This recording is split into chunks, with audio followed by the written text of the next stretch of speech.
Something I like to share some ideas and thoughts with you. I'm not asking that you believe anything that I say. I'm not asking that you agree with me. And if there's something that I say that can fit and work for you, I say use it. If not, discard it and let it be.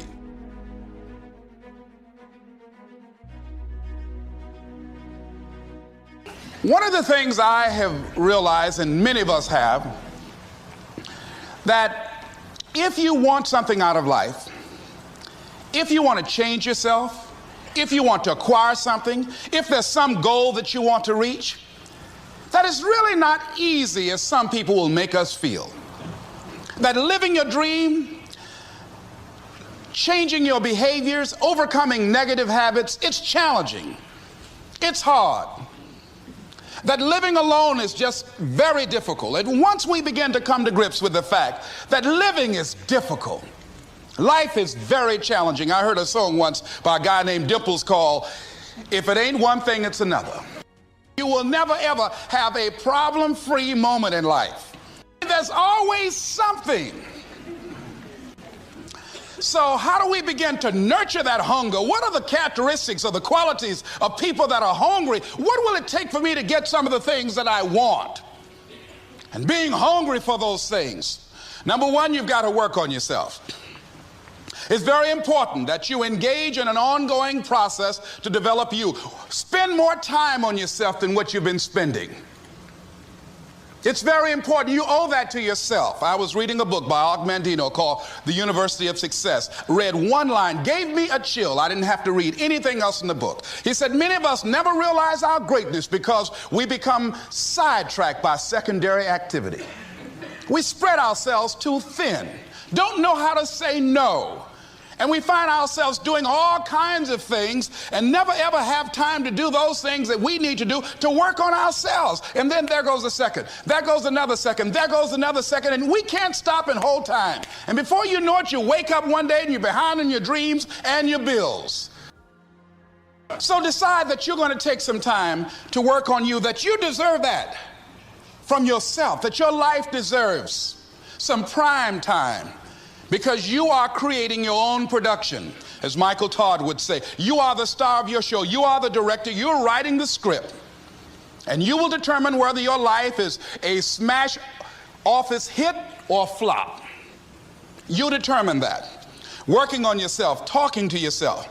That's so very important.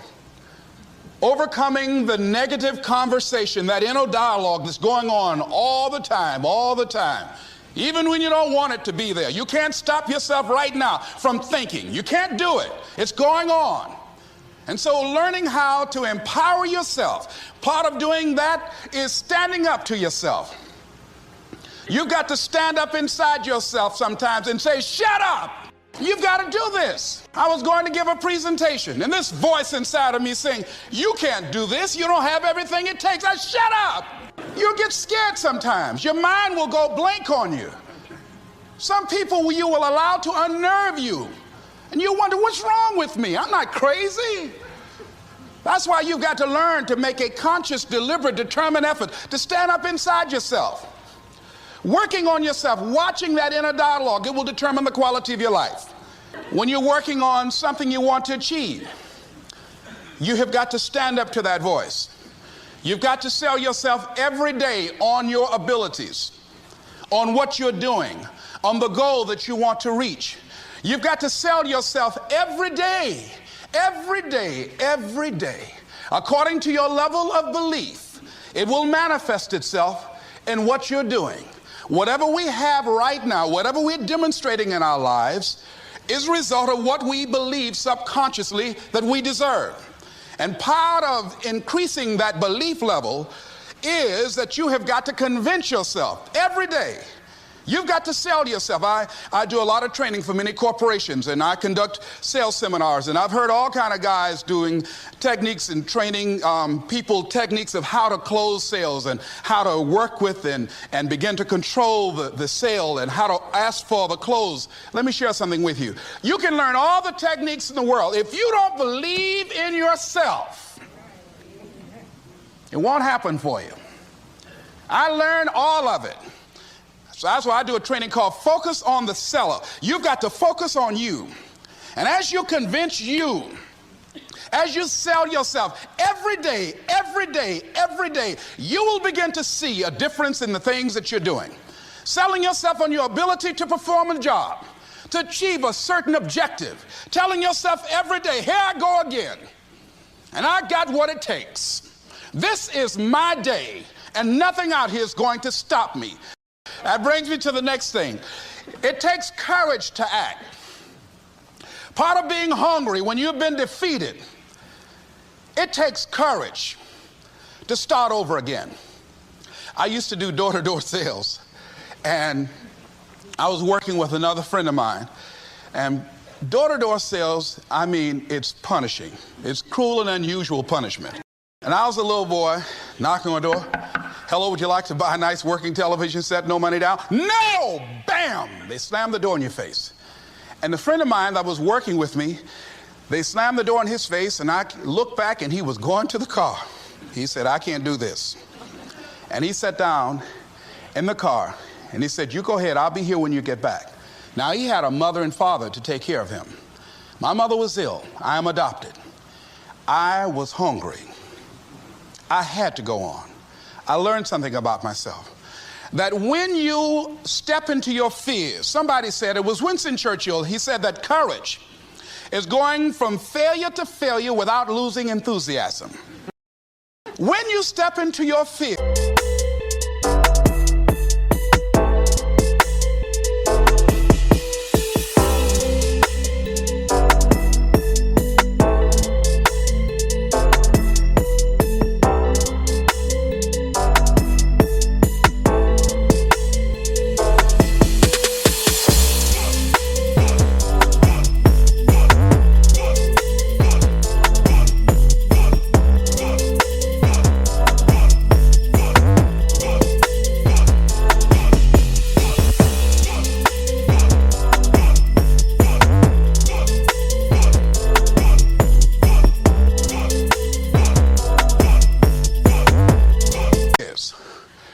and continue to push yourself to go on, something happens for you.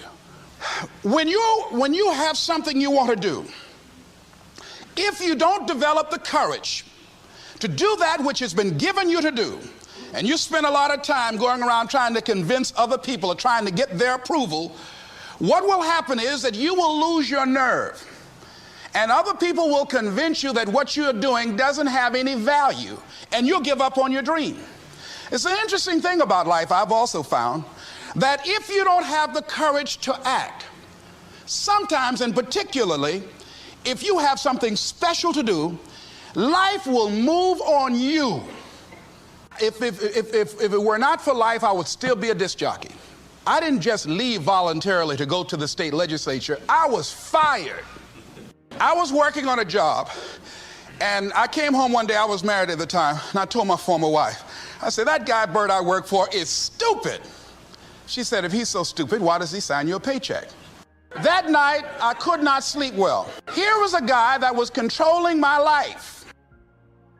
I was going through all kinds of changes because this man controlled my paycheck. And it was Carlyle who said, truth crushed to earth shall rise again. Winston Churchill said, the truth is incontrovertible. Malice may attack it, ignorance may deride it, but at the end, there it is. And we know scripture that says, ye shall know the truth, and the truth shall set you free. And the truth that I had to come to grips with, that I wasn't in charge of my destiny. The truth was that I wasn't giving all that I had. The truth was that there are some things that I wanted to do, but I didn't have the courage to act on those things.